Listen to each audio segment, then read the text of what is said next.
Lakeview Medical Center buzzes with chaos, the sound of rushing footsteps, phones ringing, and beeping machines. The ER is always in overdrive. But today, in the corner of the waiting room, a quiet moment is unfolding that no one could have predicted. Tyrese Johnson, 16, athletic and composed, sits with his head down, filling out forms. He's just come in for a small cut from pole vaulting, something easily fixed. He barely notices the chaos around him as his mind drifts to the next track meet, his next race, his future. But Nurse Kathy Wells notices him, and when she does, everything slows. Her gaze flicks across the room, and for a split second, it lingers on Tyrese. He doesn't look like the other kids in the room. Something about him doesn't sit right with her.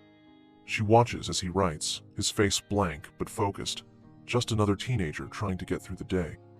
Nurse Kathy feels a familiar discomfort. Is he hiding something? Why is he sitting there so quietly? She shakes her head, trying to dismiss the thought, but it gnaws at her. The longer she watches him, the more something inside her pulls towards suspicion. Her colleague notices the tension in her posture. "Everything okay, Kathy?" "Just watching," she mutters under her breath. She doesn't know why, but her gut tells her to keep an eye on him. She looks down, pretending to busy herself with other tasks, but her eyes keep darting back to him. A simple visit to the ear-own teenager, one minor injury. Nothing special. But for Nurse Kathy Wells, Tyrese Johnson was something more. A shadow of doubt, a question without an answer. Just a kid waiting for a bandage. But what if he wasn't who he seemed? The feeling in Kathy's gut wouldn't let go, and soon, that gut feeling would set off a chain of events neither of them could have imagined. Today, we're sharing a powerful story that sheds light on the impact of racial bias in everyday life. If you believe in fairness and standing up against injustice, hit that like button, subscribe, and leave us a comment below sharing your thoughts. We'd love to know where you're watching from. Drop your city or country in the comments. Tyrese had always been the kind of kid who didn't need to make a big scene to be noticed. Even in a crowded room, his quiet presence spoke volumes. Crescent Valley High, a school in Los Angeles with a reputation for turning out some of the brightest and fastest students, was where he excelled. It wasn't just his speed that made him stand out. It was his leadership, his ability to bring his teammates together, to inspire those around him. In track, he was the star, always at the front of the pack, his name already being whispered about as a future star.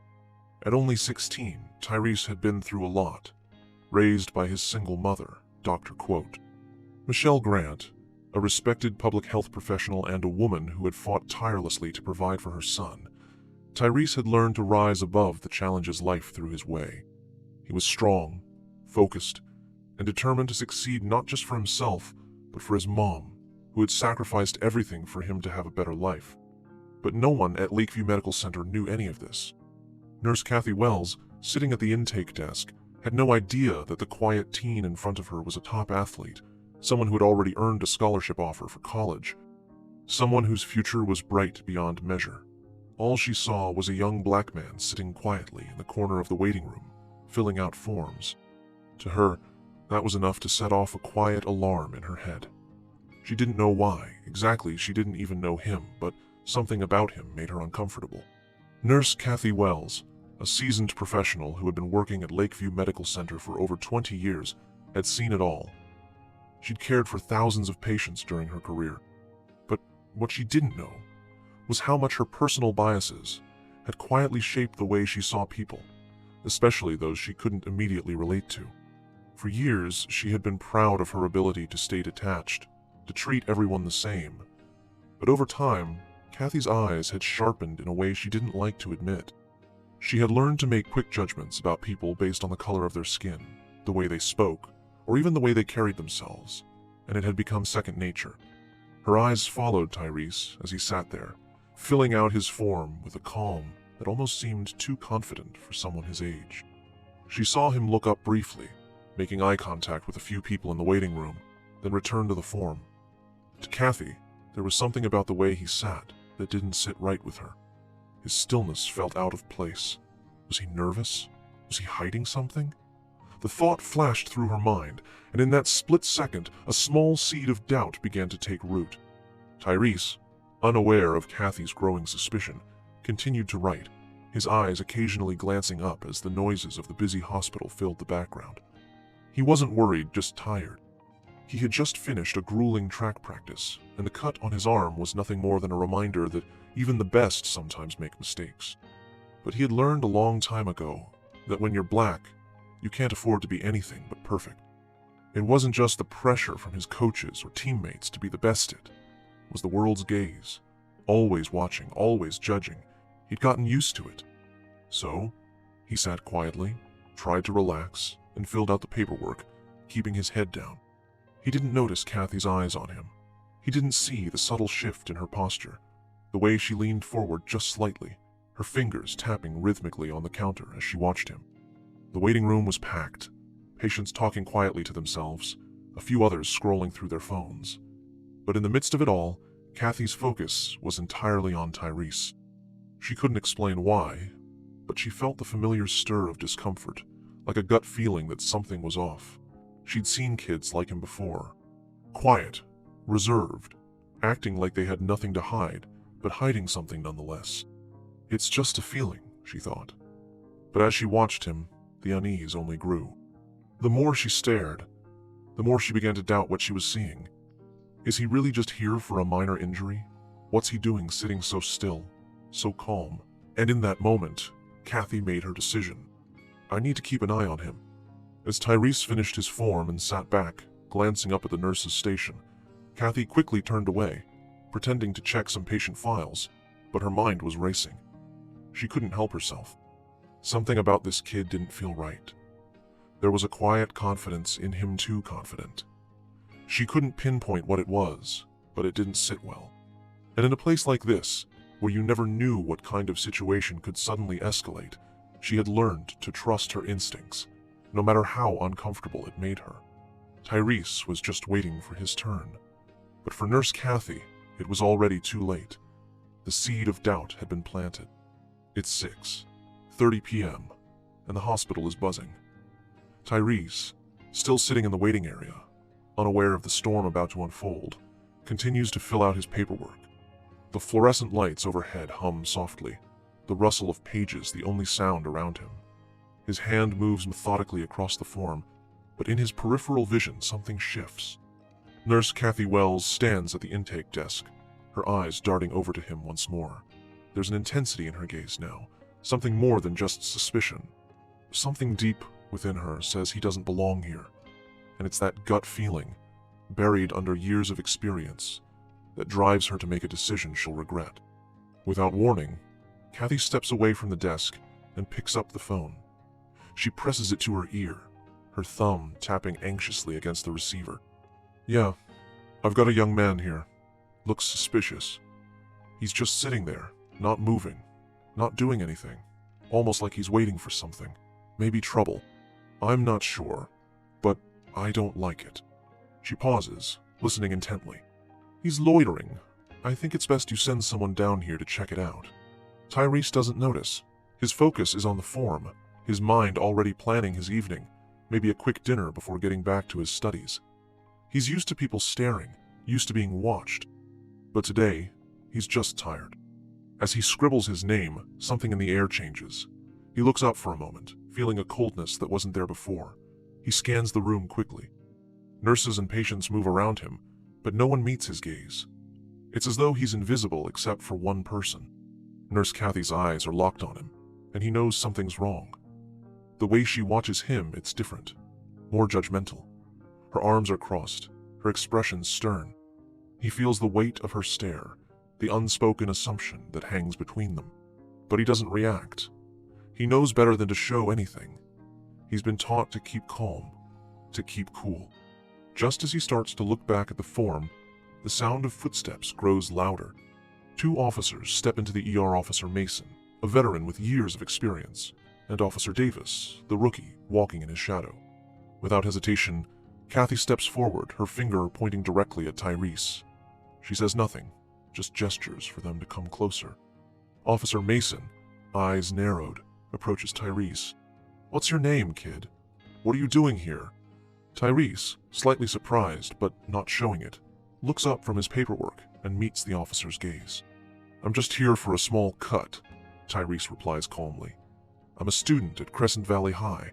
I'm not causing any trouble." Officer Davis steps in, his stance a bit more aggressive. "You sure about that? We got a call saying you're acting suspicious." Tyrese's mind races for a moment, but he doesn't show it. He's used to this. But the weight of the situation starts to press down on him, the tension growing thicker. He can feel their eyes on him, the way they size him up, the assumption that he doesn't belong here. He opens his mouth, but something stops him.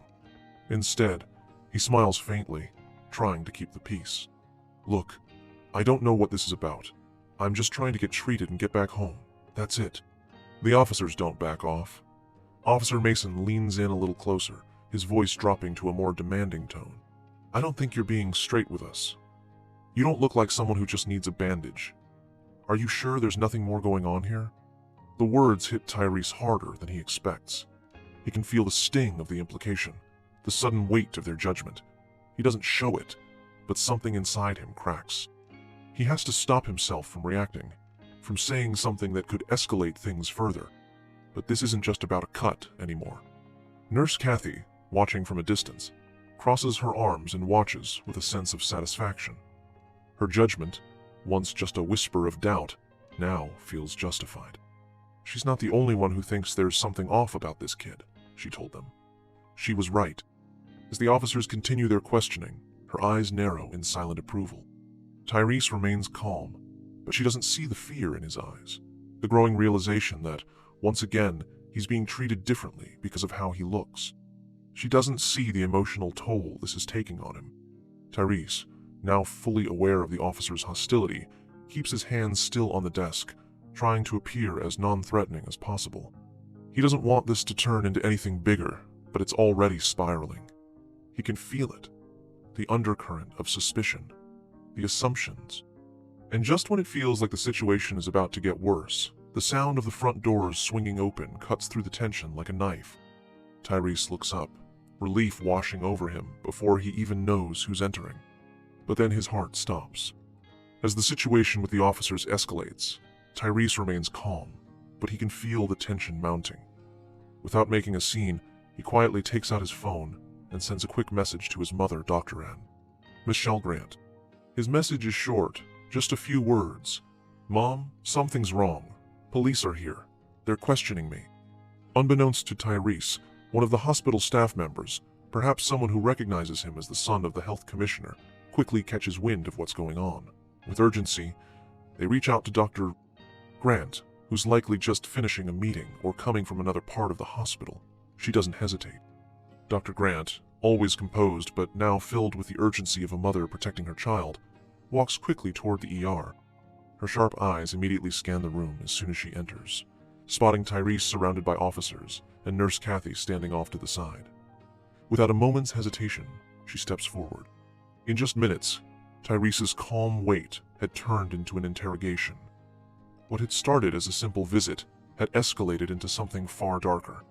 And as the tension continued to build, no one could have anticipated the unexpected turn of fate that would bring the truth to light.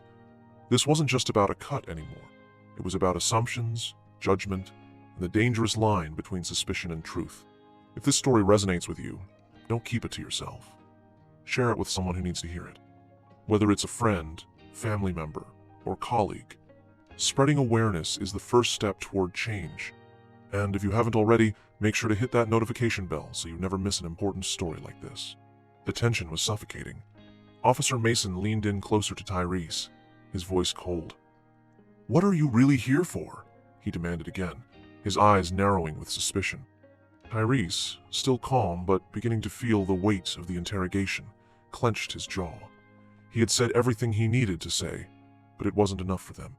The officers pressed harder, their questions sharp, accusatory. Tyrese could feel their eyes on him, judging him, reading him wrong.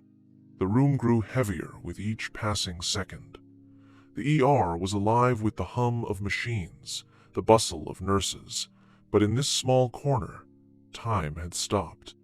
Tyrese tried to steady his breath, trying to keep his nerves in check, but the question hung in the air like smoke, suffocating him.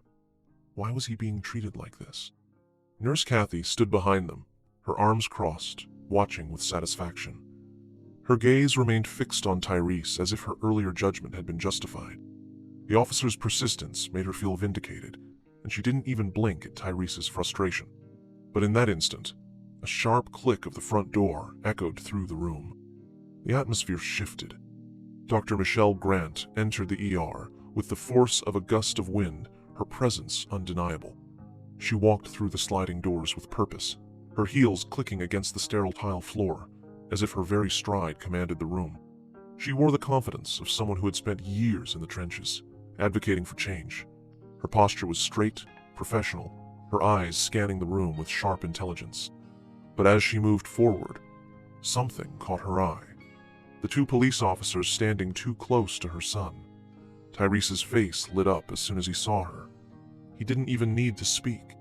He jumped up from his seat and walked toward her, relief flooding his body. The tension, the fear gone, replaced by the comfort only a mother could provide. "Mom," Tyrese said, his voice breaking the heavy silence.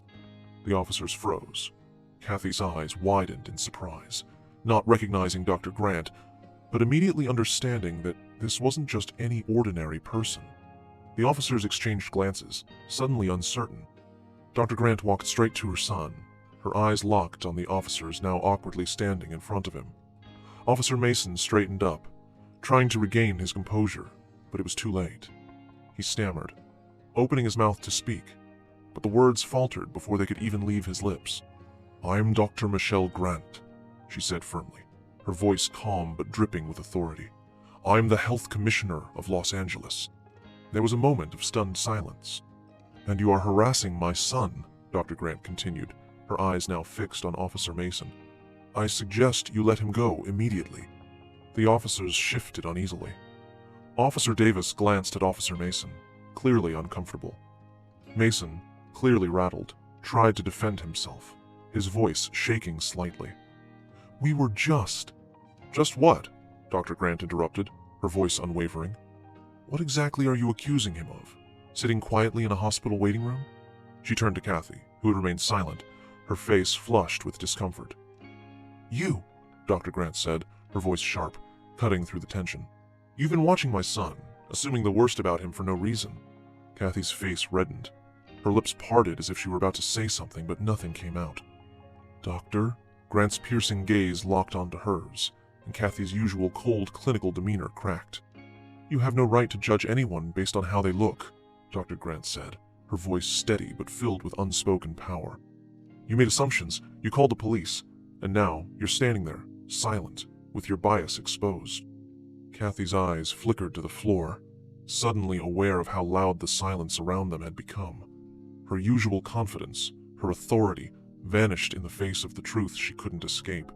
"This behavior is unacceptable," Dr. Grant continued, "and it will be reported. I won't let this slide." Kathy's breath caught in her throat. She opened her mouth to apologize, but the words were stuck. There was no apology big enough to undo the damage. She could feel the weight of Dr. Grant's words sinking in, and the reality of what she had done hit harder than she had expected. Tyrese, standing next to his mother, finally exhaled. He had said nothing through it all, but the relief on his face was clear. He wasn't the one in the wrong, but he had been made to feel that way. Yet now, with his mother there, it was clear who the real authority in the room was. In the blink of an eye, the tables had turned. Tyrese had been caught in a web of suspicion, an innocent teenager now standing at the center of a storm. But his mother, with the power of truth on her side, shattered the silence. What had begun as an ordinary hospital visit was now a confrontation that would leave its mark on everyone involved. And as Dr. Grant stood there, unwavering, the officers realized far too late that they had made a choice, one that would change everything. Kathy, still standing at the desk, watches as Dr. Grant and her son Tyrese stand together. Her hands tremble slightly, the weight of the situation settling heavily on her. Kathy's voice wavers as she finally speaks, though she can barely meet Dr. Grant's gaze. I didn't mean for things to get out of hand," Kathy stammers, her voice betraying her panic. I thought..." But Dr. Grant cuts her off, her voice firm and unwavering. There's no room for excuses, no sympathy left in her tone. "No, Kathy," Dr. Grant says, her eyes locked on hers, unblinking. "You didn't mean for it to go this far, but you did. Your actions have consequences, and no half-hearted apology will undo the damage done." Kathy opens her mouth to say something more, but the words die in her throat. She can't argue with that. Dr. Grant's gaze hardens as she takes a step forward, her presence a clear and undeniable force. "I'm reporting this to the hospital board," Dr. Grant continues. "And I'll make sure they understand exactly what happened here today. You need to understand that this behavior is unacceptable, not just here, but everywhere." The silence that follows is deafening. Kathy's face flushes with shame, but she says nothing. She knows deep down that she has failed, and there's nothing she can say to change it now. The officers, still standing near the door, exchange awkward glances before they shift uncomfortably. Realizing the gravity of the situation, they begin to back away slowly, the weight of their regret sinking in with every step. Tyrese, standing tall beside his mother, feels the tension slowly lift. He's still processing what just happened, the interrogation, the cold suspicion. But there's a sense of relief that washes over him. His mother's presence has shielded him, but it's also shown him something much deeper, something he hadn't fully understood before today. Dr. Grant places a hand on his shoulder, her voice softening as she turns to him. "You did well, Tyrese," she says, her tone gentle but filled with pride. "You stayed calm, you stayed strong. But remember, you don't have to face this alone. And when you do, you have the power to stand up for what's right. No one can take that away from you." Tyrese nods, feeling the weight of her words settle into him. For the first time in a while, he feels like the world is a little more manageable, a little less hostile. As they leave the ER together, Dr. Grant wraps her arm around Tyrese, walking with him through the doors. The hospital's hustle and bustle seem far away now, the distant sounds fading into the background. In a world where assumptions can change the course of someone's life, Tyrese's quiet strength had shattered the illusion of prejudice. Today, he had been judged for the color of his skin, but he was no longer the victim. With his mother by his side, they had shown that the power to confront injustice and to change it lies within those who refuse to stay silent. Tyrese and Dr. Grant, as they walk side by side through the hospital doors, their strides confident and unwavering. Tyrese, his posture a little straighter, his face still processing the weight of the day's events, walks with his mother, the woman who has always taught him to rise above, to never back down. Dr. Grant, her expression a mixture of strength and compassion, keeps her arm around him, a silent reminder that they are in this together. As they exit into the crisp evening air, the bustling hospital fades behind them. They don't speak much, but the bond between them is clear. In the quiet of that moment, they walk hand in hand, stepping out of the shadow of suspicion and into the light of truth. Tyrese's story is just one of many where hidden biases can change the course of someone's life. Every day, in places like hospitals, schools, and workplaces, assumptions are made based on appearances. It's easy to overlook, easy to dismiss, but the truth is, these biases can have a lasting impact, leaving scars that don't always heal. But standing up, whether it's for yourself or for others, has the power to shift the narrative. This story reminds us that confronting injustice, no matter how small it may seem, is a step toward creating change. It's not always easy, but it's necessary. And it starts with recognizing our own bias and choosing to do better. Reflect on your own experiences. Are there moments where you've seen discrimination even in the smallest forms? It's time to confront those biases. Share your story in the comments. Please subscribe for more daily stories, and let's start a conversation about standing up for justice together.